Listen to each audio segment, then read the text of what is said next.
Il disait qu'elle était trop âgée pour cuisiner à 67 ans. Maintenant, elle dirige une boulangerie. Bon retour et profitez de l'histoire. Françoise Morel observa avec un détachement forcé les cartons qui s'accumulaient dans sa salle de classe. 40 années d'enseignement en économie domestique réduites à quelques boîtes. Le conseil d'administration du lycée Baudelaire de Lyon avait décidé que son programme était dépassé et qu'il fallait faire place à des idées nouvelles. La décision avait été aussi brutale qu'inattendue. Une retraite anticipée forcée. Dans la petite salle, des professeurs décorés de banderoles aux couleurs criardes et de ballons à moitié dégonflés, sa remplaçante, Katia, une jeune femme à peine sortie de l'école normale, lui tapota l'épaule avec une condescendance à peine voilée. « Vous devriez vous détendre et laisser la cuisine à ceux qui ont des idées fraîches », suggéra-t-elle avec un sourire qui n'atteignait pas ses yeux. « Profitez de votre retraite, Madame Morel. » Ces mots s'enfoncèrent comme une lame dans le cœur de Françoise. Elle qui avait consacré sa vie à transmettre sa passion pour la cuisine traditionnelle française à des générations d'élèves.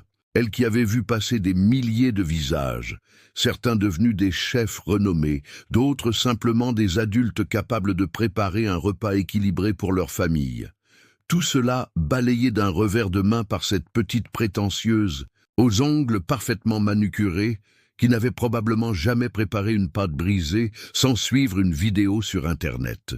Françoise serra les dents et sourit poliment, comme elle l'avait toujours fait face à l'adversité. Ses collègues de longue date étaient mal à l'aise, ne sachant que dire. Le directeur prononça un discours convenu sur sa contribution inestimable, tout en consultant régulièrement sa montre. À 67 ans, Françoise était soudain devenue invisible. Le trajet jusqu'à son appartement dans le quartier de la Croix-Rousse fut un brouillard de larmes contenues. L'immeuble en pierre dorée qu'il avait toujours accueilli avec chaleur lui sembla soudain froid et austère. Elle monta péniblement les 4 étages, ses genoux protestant à chaque marche. L'arthrite qui s'était installée ces dernières années semblait narguer sa nouvelle condition de retraité forcé. L'appartement était silencieux, comme toujours depuis le départ de Pierre. 3 ans déjà que son mari s'était éteint après 50 ans de vie commune, emporté par un cancer foudroyant. Leurs 2 enfants, Thomas et Sophie, vivaient loin. Thomas à Strasbourg avec sa famille, Sophie à Bordeaux, absorbée par sa carrière dans la finance. Ils appelaient régulièrement, bien sûr, mais leur vie suivait son cours à distance. Françoise déposa ses clés dans le vide-poche de l'entrée et contempla la cuisine impeccable qui avait été le cœur battant de leur foyer. Les surfaces luisaient, immaculées, non pas de propreté, mais d'absence d'utilisation. Depuis combien de temps n'avait-elle pas préparé un vrai repas?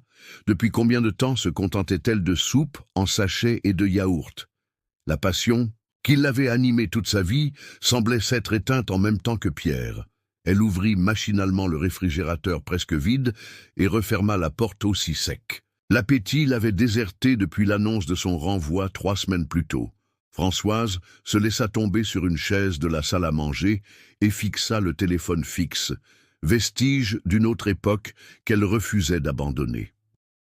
Elle devrait appeler Marguerite, sa voisine et amie de toujours, pour lui raconter cette humiliation finale. Mais les mots restaient coincés dans sa gorge. Comment expliquer que sa vie venait de perdre son dernier sens? Les jours suivants s'écoulèrent, dans une brume de léthargie. Françoise se levait tard, errait dans l'appartement en robe de chambre, et regardait fixement des émissions de télévision dont elle ne retenait rien. Marguerite était passée plusieurs fois, inquiète de son absence au club de bridge hebdomadaire. Chaque fois, Françoise avait prétexté une migraine, un rendez-vous médical, n'importe quelle excuse pour éviter de parler, d'exister. Un soir de mars, alors que la pluie battait les fenêtres, un bruit assourdissant la tira de sa torpeur. Un tuyau avait éclaté dans la cuisine, projetant de l'eau partout. Françoise se précipita en pataugeant vers l'évier pour fermer l'arrivée d'eau. Ses pantoufles détrempées, elle contempla avec horreur les dégâts. L'eau avait atteint la bibliothèque basse où elle rangeait ses livres de cuisine. Parmi eux, le plus précieux, son cahier de recettes manuscrites, héritage de 4 génération de femmes, de sa famille. Avec un cri d'angoisse, elle se jeta sur le carnet à la couverture en cuir détrempé. Les pages gonflées d'humidité menaçaient de se désagréger sous ses doigts. Ce livre contenait bien plus que des recettes. C'était l'histoire de sa famille, de sa lignée, de son patrimoine culinaire. Sa grand-mère Élisabeth y avait consigné la recette des brioches à la cannelle qui avait fait la renommée de sa petite boulangerie pendant la crise économique des années 1930, attirant des clients de 3 départements voisins. Quelque chose se brisa en Françoise. Puis, paradoxalement, quelque chose s'éveilla. Avec une énergie qu'elle ne se connaissait plus, elle sortit délicatement chaque page et les disposa sur des serviettes propres. Toute la nuit, elle travailla à sauver ce trésor, séchant patiemment chaque feuille avec un sèche-cheveux réglé au minimum, lissant délicatement les pages froissées entre 2 feuilles de papier absorbant. Au petit matin, épuisée mais satisfaite, elle contempla son œuvre. Le livre était sauvé, même s'il garderait à jamais les cicatrices de cette nuit. En tournant précautionneusement les pages, elle tomba sur la recette des brioches à la cannelle de sa grand-mère. Les souvenirs affluèrent, l'odeur enivrante qui emplissait la petite boulangerie familiale, les mains ridées et fortes d'Élisabeth qui pétrissait la pâte avec amour, les clients qui faisaient la queue dès l'aube pour s'assurer d'avoir leur part. Pour la première fois depuis des mois, Françoise sentit un désir impérieux monter en elle, celui de créer, de pétrir, de donner vie à ses recettes endormies. Sans réfléchir davantage, elle enfila un manteau sur son pyjama et descendit 4 à 4 les escaliers jusqu'à l'épicerie du coin qui ouvrait à peine. Sous le regard étonné du propriétaire qui la connaissait depuis toujours, mais ne l'avait pas vue depuis des semaines, elle acheta de la farine, du beurre, des œufs, de la cannelle et tout ce dont elle avait besoin. De retour chez elle, Françoise se doucha et s'habilla avec soin, comme pour une journée de classe. Elle attacha ses cheveux gris en un chignon strict et enfila un tablier propre. Sa cuisine, si longtemps délaissée, s'anima sous ses doigts experts.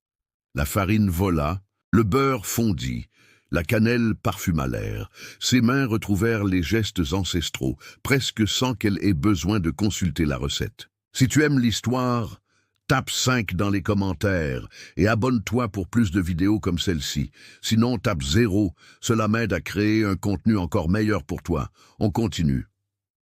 Lorsque Marguerite frappa à sa porte cet après-midi-là, elle resta bouche bée devant le spectacle de son ami transfiguré, entouré de plateaux de brioches dorées, exhalant un parfum divin. « Bon sang, Françoise, qu'est-ce qui t'arrive » s'exclama-t-elle en pénétrant dans l'appartement baigné de lumière et d'odeurs sucrées. Françoise sourit, un vrai sourire qui atteignait ses yeux pour la première fois depuis des mois. « J'ai eu une inondation », dit-elle simplement, comme si cela expliquait tout.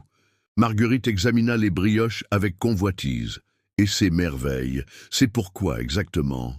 Le centre communautaire organise une collecte de fonds ce week-end pour rénover la bibliothèque du quartier. J'ai pensé que je pourrais contribuer. Avec ces petites beautés, tu vas faire un malheur, prédit Marguerite en mordant dans une brioche encore tiède. Ses yeux s'écarquillèrent. Mon Dieu, Françoise, c'est extraordinaire. Le samedi suivant, Françoise installa timidement un modeste stand parmi les nombreux exposants de la fête de quartier. Ces brioches étaient disposées simplement sur des plateaux recouverts de linge propre, sans fioritures ni présentation, élaborées. Elle avait fixé un prix raisonnable, ne cherchant pas tant à faire du profit qu'à contribuer à la collecte. La première heure fut lente, quelques voisins curieux s'arrêtant par politesse. Puis Marguerite fit goûter un morceau à la présidente du comité de quartier qui en acheta immédiatement une 12aine pour les bénévoles. La nouvelle se répandit comme une traînée de poudre.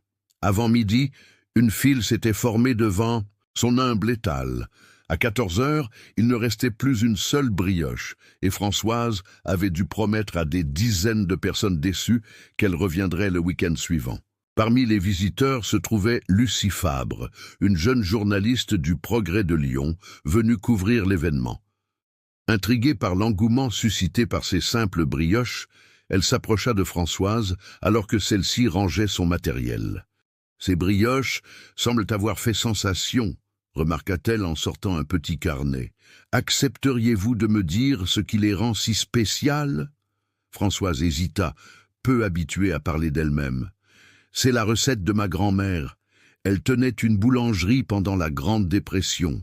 Ces brioches ont nourri bien des familles dans les moments difficiles.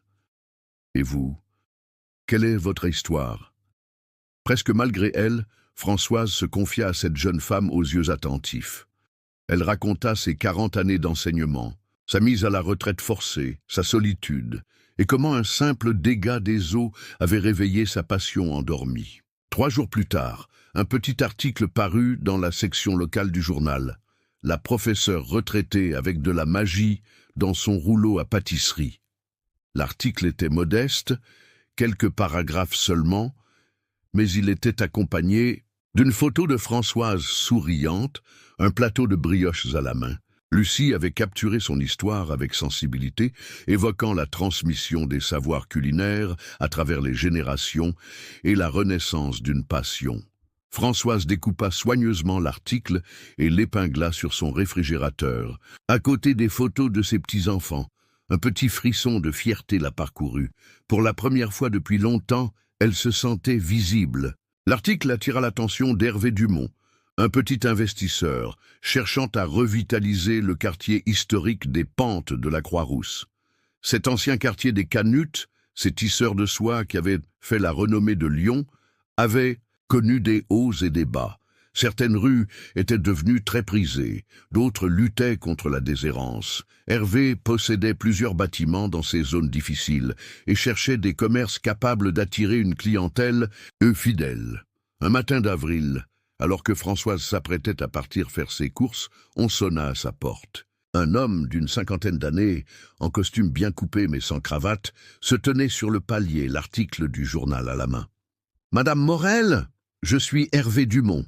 J'ai goûté vos brioches au marché du samedi dernier et lu cet article. J'aimerais vous parler d'une proposition commerciale. » Méfiante mais intriguée, Françoise l'invita à entrer. Dans sa cuisine nouvellement animée, où une fournée de pain au levain refroidissait sur la table, Hervé lui exposa son idée.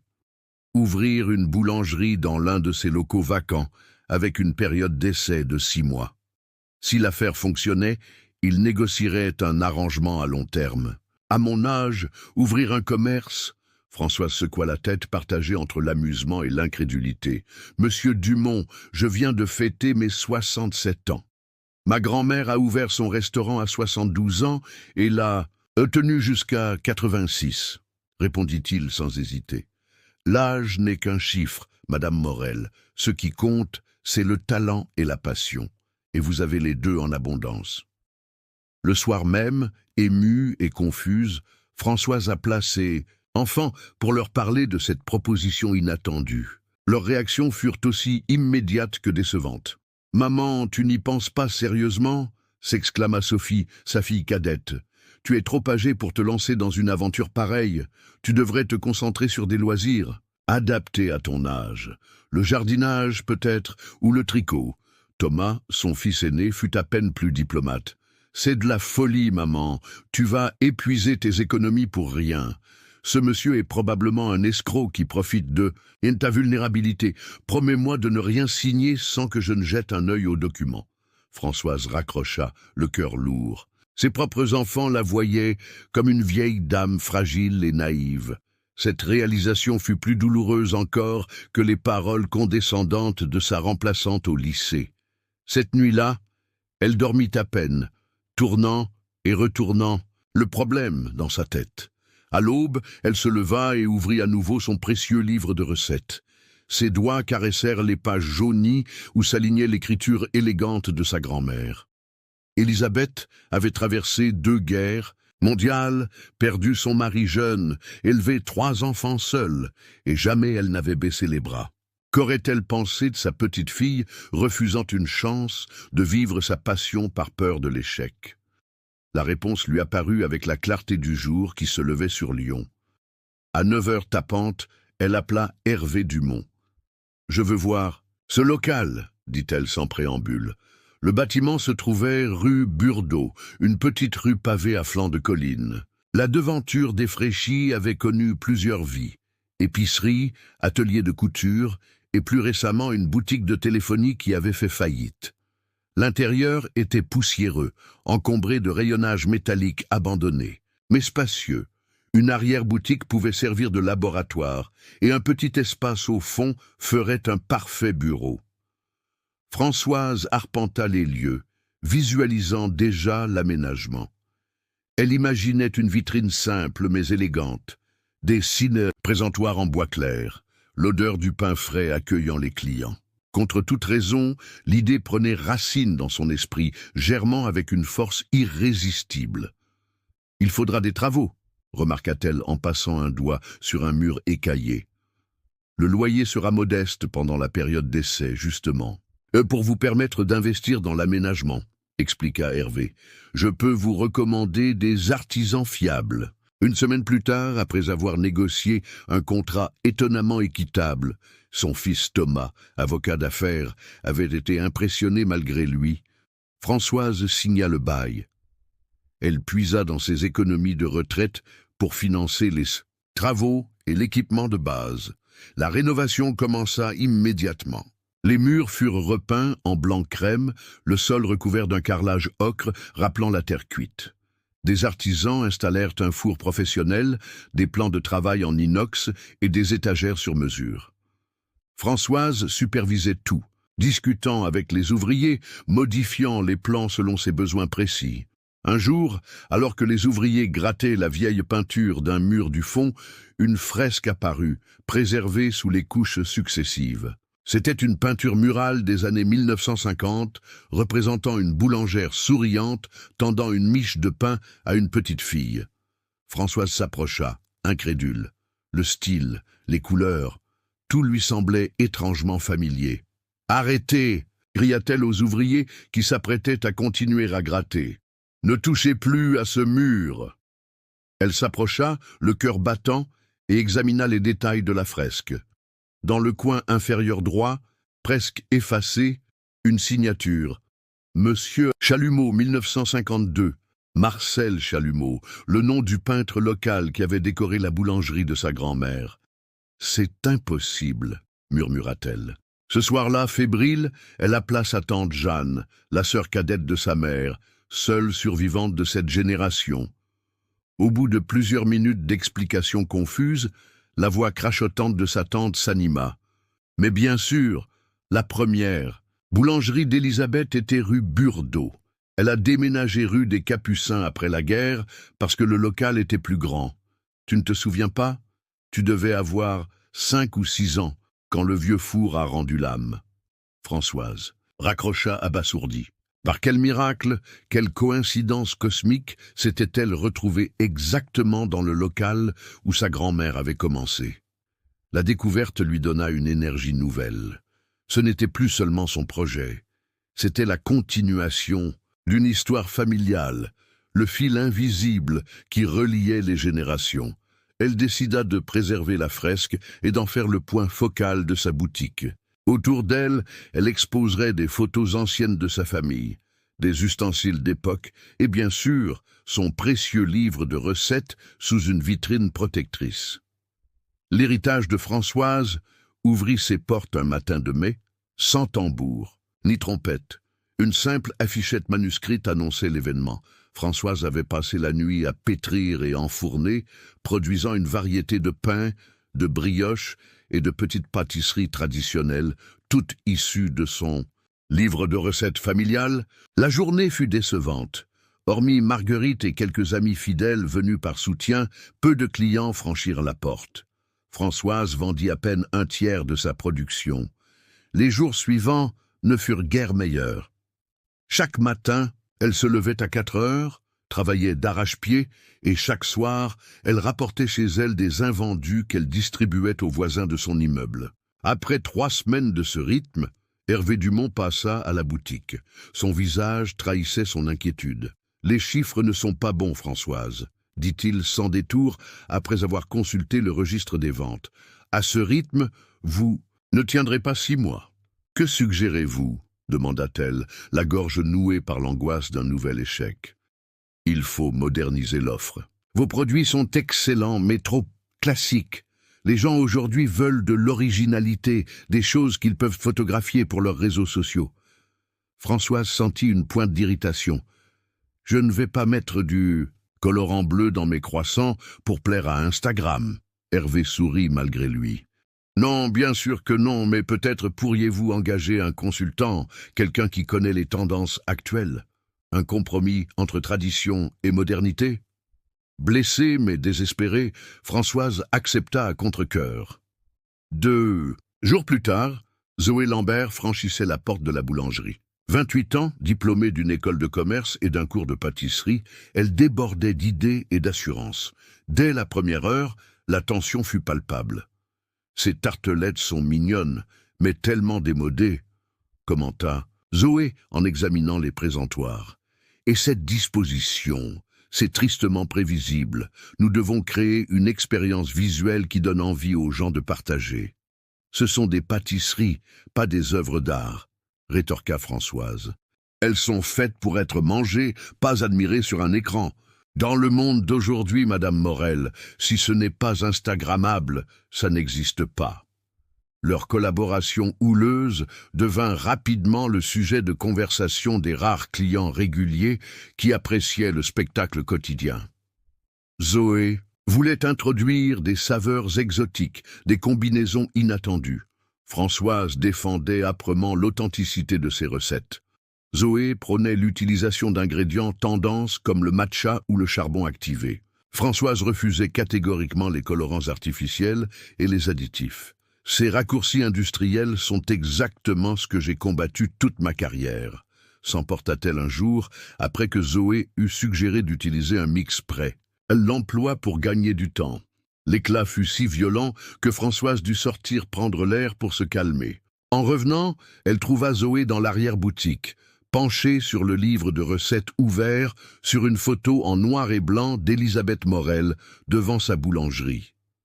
À sa grande confusion, Françoise vit que la jeune femme avait les larmes aux yeux.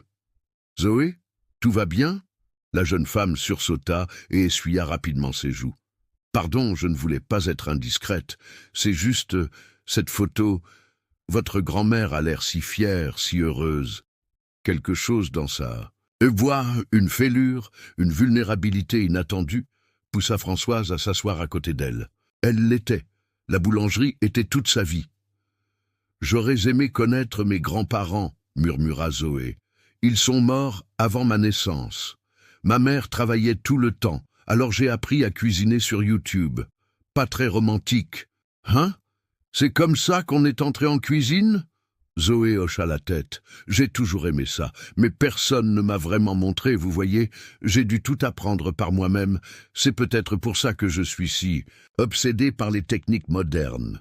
C'est ce que je connais. » Ce moment de vulnérabilité créa un lien imprévu entre les deux femmes. Le lendemain, dans une atmosphère radoucie, Françoise proposa un compromis. « Et si vous m'aidiez à moderniser l'image de la boutique, la présentation, le marketing, et je vous apprenais les techniques traditionnelles. Les vraies, pas celles des vidéos. » Zoé accepta avec une humilité surprenante. Ainsi commença une collaboration fructueuse. Chaque matin, avant l'ouverture, Françoise enseignait à Zoé les gestes ancestraux. Comment juger de la qualité d'une farine au toucher? Comment reconnaître le moment exact où une pâte a suffisamment levé? Comment façonner un pain pour qu'il développe une croûte parfaite? En échange, Zoé métamorphosa la présence en ligne de la boulangerie. Elle créa des comptes sur diverses plateformes, prit des photos professionnelles des créations de Françoise et lança une campagne intitulée « Pâtisser à travers le autant » de courtes vidéos où Françoise partageait l'histoire derrière chaque recette tout en démontrant les techniques transmises de génération en génération. As-tu déjà goûté une pâtisserie qui te rappelait ton enfance ou connu quelqu'un pour qui la cuisine était un véritable art? Partage ton expérience dans les commentaires. Le tournant se produisit un jour où, frustrée par une pâte particulièrement récalcitrante, Françoise laissa échapper un juron coloré que Zoé, filmant pour leur série, oublia d'éditer. La vidéo postée telle qu'elle devint virale. La grand-mère pâtissière qui jure fit sensation sur Internet. Les commandes affluèrent, submergeant leur petite opération. « C'est fou !» s'exclama Zoé en consultant son téléphone. « Nous avons reçu plus de 100 commandes depuis hier. Des gens de toute la France veulent goûter vos brioches à la cannelle. » Françoise, partagée entre l'embarras et l'amusement, dut admettre que cette notoriété inattendue était une bénédiction. Pour la première fois depuis l'ouverture, les chiffres étaient dans le vert.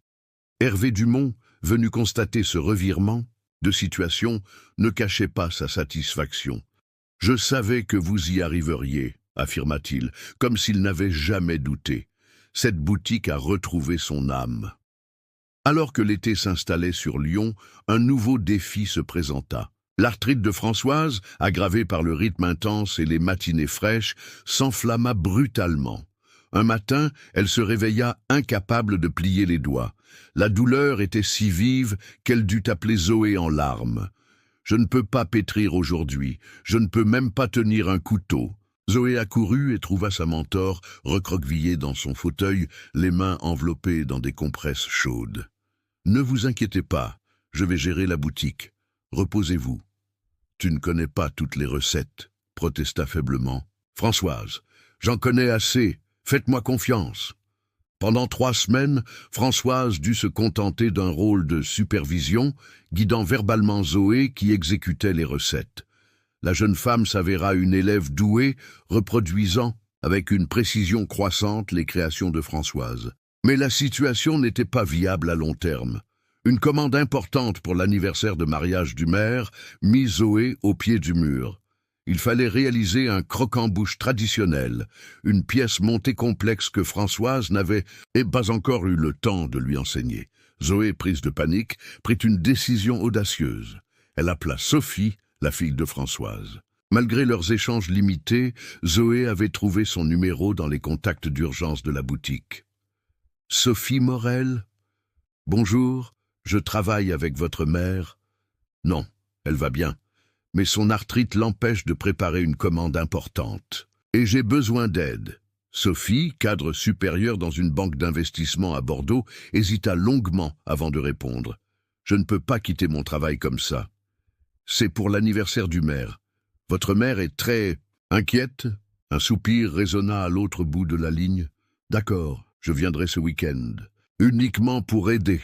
Uniquement pour le week-end. » 3 jours plus tard, Sophie franchissait la porte de l'héritage de Françoise.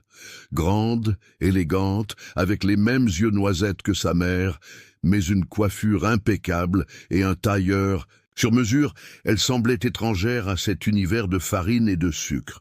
Françoise, assise sur un tabouret haut, écarquilla les yeux. « Sophie, qu'est-ce que tu fais là ?»« Bonjour, maman », répondit sa fille en l'embrassant avec une retenue toute professionnelle. « Ta jeune collègue m'a appelé. Il paraît que tu as besoin d'aide. » Le regard que Françoise lança à Zoé oscillait entre la trahison et la gratitude. « Ce n'était pas nécessaire.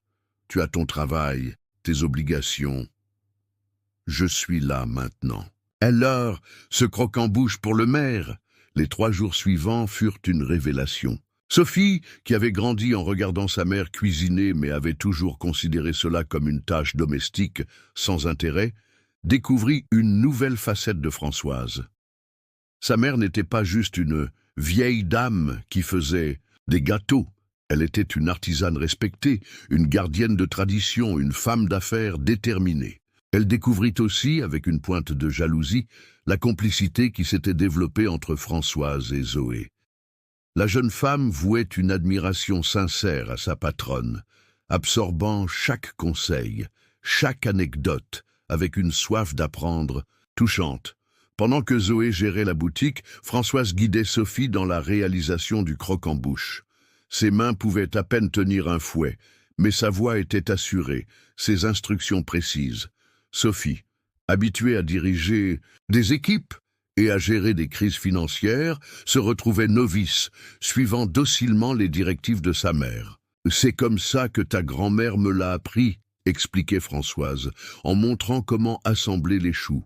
Le caramel doit être exactement à ce stade. Trop clair, il ne tiendra pas. Trop foncé, il sera amer. Sophie s'appliquait, concentrée comme pour une négociation cruciale. Petit à petit, le dessert traditionnel prenait forme, majestueux et élégant.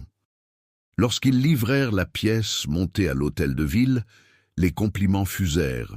Le maire lui-même vint féliciter Françoise, demandant à prendre une photo avec la meilleure pâtissière de Lyon. Sophie, restée en retrait, observait sa mère rayonner sous les éloges. Cette femme confiante, épanouie, était-elle vraiment la même personne qu'elle imaginait seule et déprimée dans son appartement? Comment avait-elle pu être si aveugle? « Initialement, je ne devais rester que le week-end », annonça Sophie le dimanche soir, alors qu'elles fermèrent la boutique. « Mais j'ai des jours de congé à prendre. Si tu veux bien de mon aide, je pourrais rester une semaine ou deux. » Les yeux de Françoise s'illuminèrent. « Vraiment? Tu ne t'ennuierais pas trop loin de ta vie trépidante? J'ai appelé mon patron. L'avantage du télétravail, c'est que je peux gérer mes dossiers d'ici. » Cette semaine se transforma en 2, puis en 1 mois.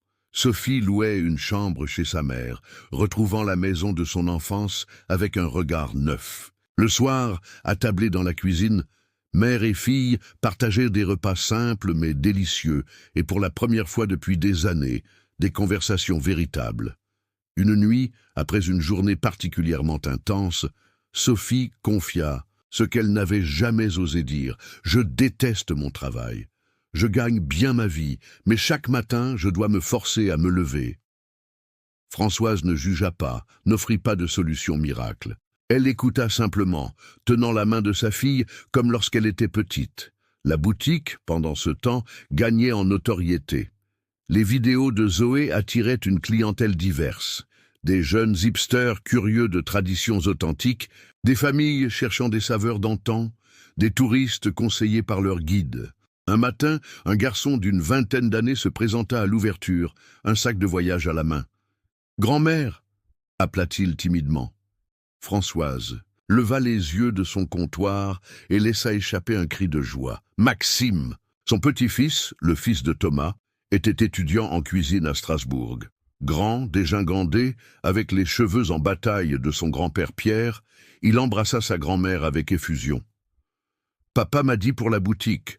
Je voulais voir ça de mes propres yeux. » Maxime avait toujours considéré la cuisine de sa grand-mère comme mignonne, mais amateur. Formé aux techniques modernes, il avait parfois affiché un certain dédain pour ses méthodes traditionnelles.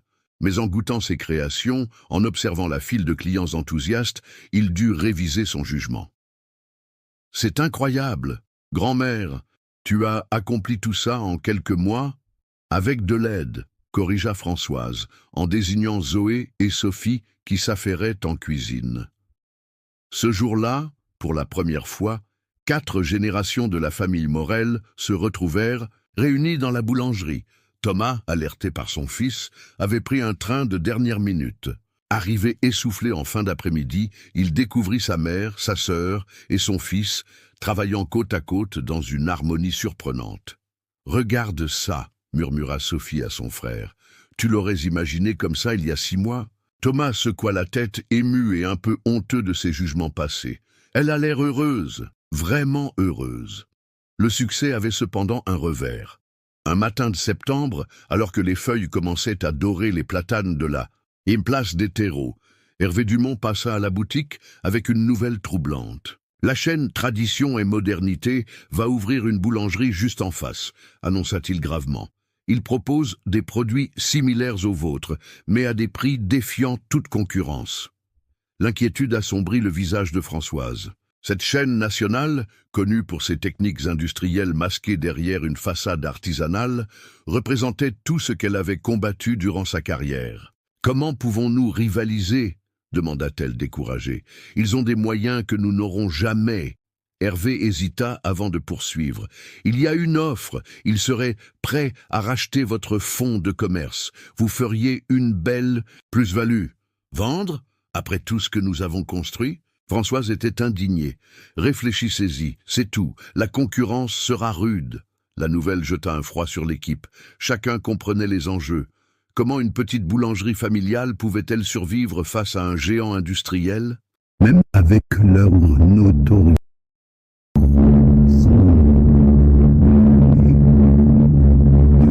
moyens semblaient surmontables. Fut Marguerite, l'ami et client de la peur, qui suggéra une solution. Pourquoi ne pas organiser un festival des traditions culinaires lyonnaises, montrer ce qui nous distingue vraiment d'eux? L'idée fit son chemin. Sophie, mettant à profit ses compétences en organisation et son réseau professionnel, commença à planifier l'événement. Zoé mobilisa sa communauté en ligne. Thomas, de retour à Strasbourg mais impliqué à distance, contacta des collègues avocats pour les autorisations nécessaires. Maxime, qui avait prolongé son séjour, recruta des camarades de son école de cuisine. Le Festival du patrimoine culinaire prit forme. L'événement se tiendrait sur la place avec l'héritage de Françoise comme épicentre.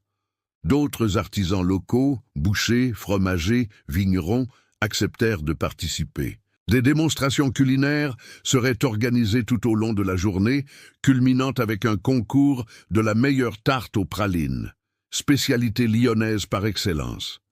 Les préparatifs furent intenses. Françoise, portée par l'enthousiasme général, ignorait les signaux d'alarme que lui envoyait son corps. Ses mains la faisaient souffrir, mais elle refusait de ralentir. Sa tension artérielle grimpait, mais elle repoussait les consultations médicales. Il y avait tant à faire, tant à organiser. La veille du festival, alors qu'elle supervisait l'installation des stands avec Sophie, Françoise s'effondra soudain. Une ambulance l'emmena aux urgences, tandis que sa fille suivait, terrifiée. Le diagnostic tomba. Épuisement sévère, déshydratation, tension artérielle dangereusement élevée. Rien de fatal, mais un avertissement sérieux. « Vous devez vous reposer, Madame Morel », insista le médecin. « Votre corps vous envoie un message clair. » Alitée à l'hôpital, Françoise contemplait le plafond immaculé avec désespoir. Une fois, de plus, son corps la trahissait. Une fois de plus, son âge devenait un obstacle. Le festival, prévu pour le lendemain, devrait se dérouler sans elle. Vas-tu voir Françoise réussir à sauver sa boulangerie malgré cet obstacle inattendu? La suite promet encore plus de rebondissements. Sophie passa la nuit à son chevet, travaillant sur son ordinateur portable, entre deux vérifications de la tension de sa mère. « Laisse tomber !» murmura Françoise dans la pénombre de la chambre d'hôpital. « Le festival, la boulangerie, c'était une folie de croire que je pouvais recommencer à mon âge. » Sophie leva les yeux de son écran. « Interdite. Tu n'es pas sérieuse. » « Regarde-moi, Sophie, je suis une vieille femme épuisée sur un lit d'hôpital. Mes mains me font tellement souffrir que je peux à peine tenir une tasse. Peut-être que mes enfants avaient raison depuis le début. » « Non. » La voix de Sophie était ferme, inhabituelle pour cette fille qui avait toujours cherché à plaire. « Non, nous avions tort. Complètement tort. » Elle vint s'asseoir au bord du lit et prit doucement la main de sa mère. « Tu sais ce que j'ai vu ces dernières semaines? Une femme qui a créé quelque chose de beau à partir de rien. Une femme qui inspire les autres, qui transmet un savoir précieux, qui fait une différence dans son quartier. Tu n'es pas définie par ton âge ou par tes articulations douloureuses, maman. Tu es définie par ta passion, ton courage et ton talent. » Françoise détourna le regard, émue mais non convaincue. « Et concrètement, je ne peux pas continuer. À ce rythme. »« Alors nous adapterons le rythme, » répondit simplement Sophie. « J'ai pris une décision. Je vais demander une disponibilité à la banque. 6 mois, peut-être 1 an. Je m'occuperai des aspects administratifs et commerciaux de la boulangerie. Tu pourras te concentrer sur ce que tu aimes, la création des recettes, la transmission de ton savoir. Tu ferais ça? Abandonner ta carrière? » Sophie eut un rire amer. « Quelle carrière? Des journées de 15 heures à rédiger des rapports que personne ne lit? Des week-ends sacrifiés pour des projets sans âme? Pour la première fois depuis des années, je me sens utile, vivante. Et c'est grâce à toi. Cette nuit-là, mère et fille élaborèrent un plan. Sophie s'occuperait de la gestion quotidienne. Zoé continuerait à développer leur présence en ligne et apprendrait le métier auprès de Françoise. Et surtout, ils ajouteraient une nouvelle dimension à leur activité, des cours de pâtisserie traditionnels, permettant à Françoise de transmettre son savoir sans la pression physique de la production quotidienne. Le lendemain matin, contre l'avis des médecins, mais avec une détermination renouvelée, Françoise obtint une permission de sortie de quelques heures. En fauteuil roulant, poussée par Sophie, elle fit son entrée sur la place bondée où se tenait le festival. Un tonnerre d'applaudissements l'accueillit. Le festival du patrimoine culinaire fut un triomphe. Des centaines de Lyonnais et de touristes déambulèrent entre les stands, découvrant ou redécouvrant les spécialités locales préparées avec des méthodes traditionnelles. L'équipe de l'héritage de Françoise, Sophie, Zoé, Maxime et plusieurs volontaires vendit chaque miette de leur production. Plus important encore, des dizaines de personnes s'inscrivirent aux futurs cours de pâtisserie, démontrant un intérêt réel pour l'apprentissage des techniques traditionnelles dans un monde dominé par les produits industriels. À la clôture du festival, épuisée mais rayonnante, Françoise adressa quelques mots à la foule depuis son fauteuil roulant. La cuisine n'est pas qu'une question de recettes. C'est notre histoire, notre héritage, ce qui nous relie les uns aux autres à travers les générations. Merci de m'avoir permis de continuer à le partager. Dans les semaines qui suivirent, l'héritage de Françoise se métamorphosa.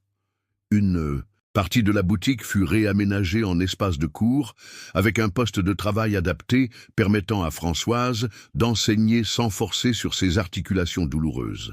Un système de vidéoconférence fut installé pour diffuser certains cours en ligne, élargissant leur portée bien au-delà de Lyon. Thomas, touché par l'engagement de sa sœur, proposa son aide juridique pour structurer l'entreprise familiale en expansion. Maxime, de retour à Strasbourg, organisa un partenariat avec son école de cuisine pour des stages croisés. Même Hervé Dumont, impressionné par leur résilience, offrit des conditions avantageuses pour le renouvellement du bail.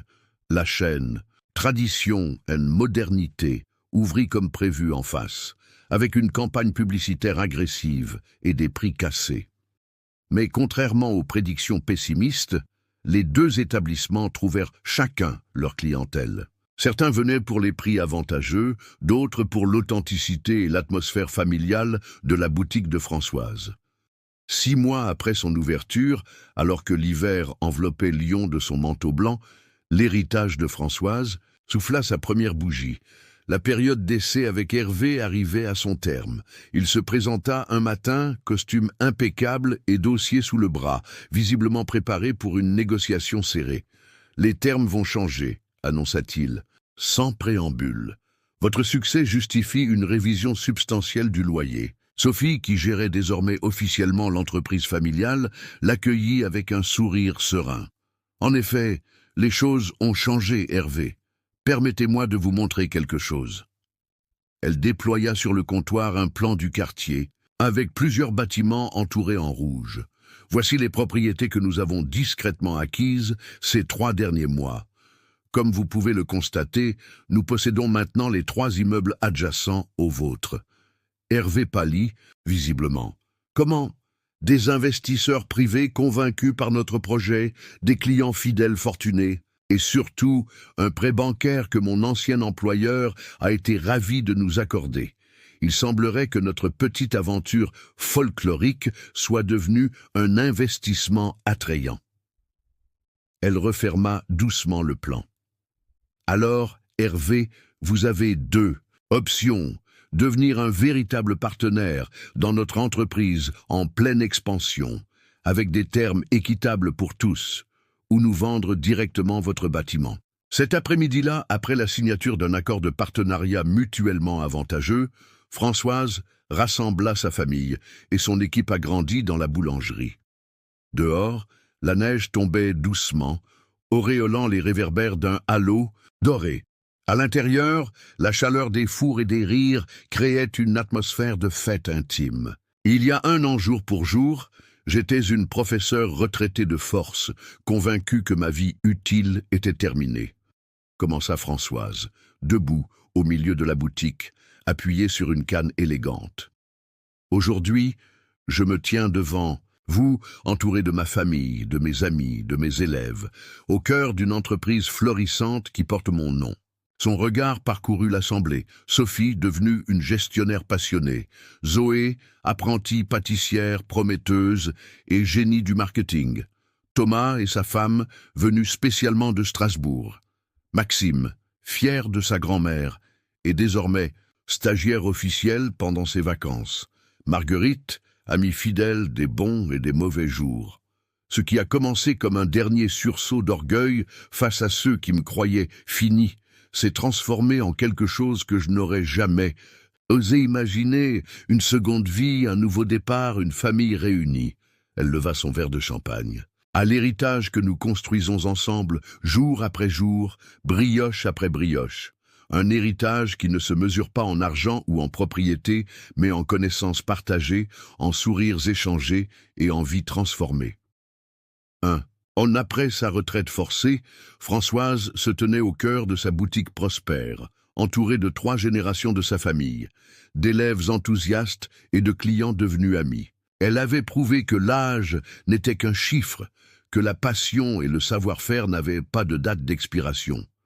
Plus important encore, elle avait redécouvert ce que signifiait vraiment être vivante, créer, partager, aimer.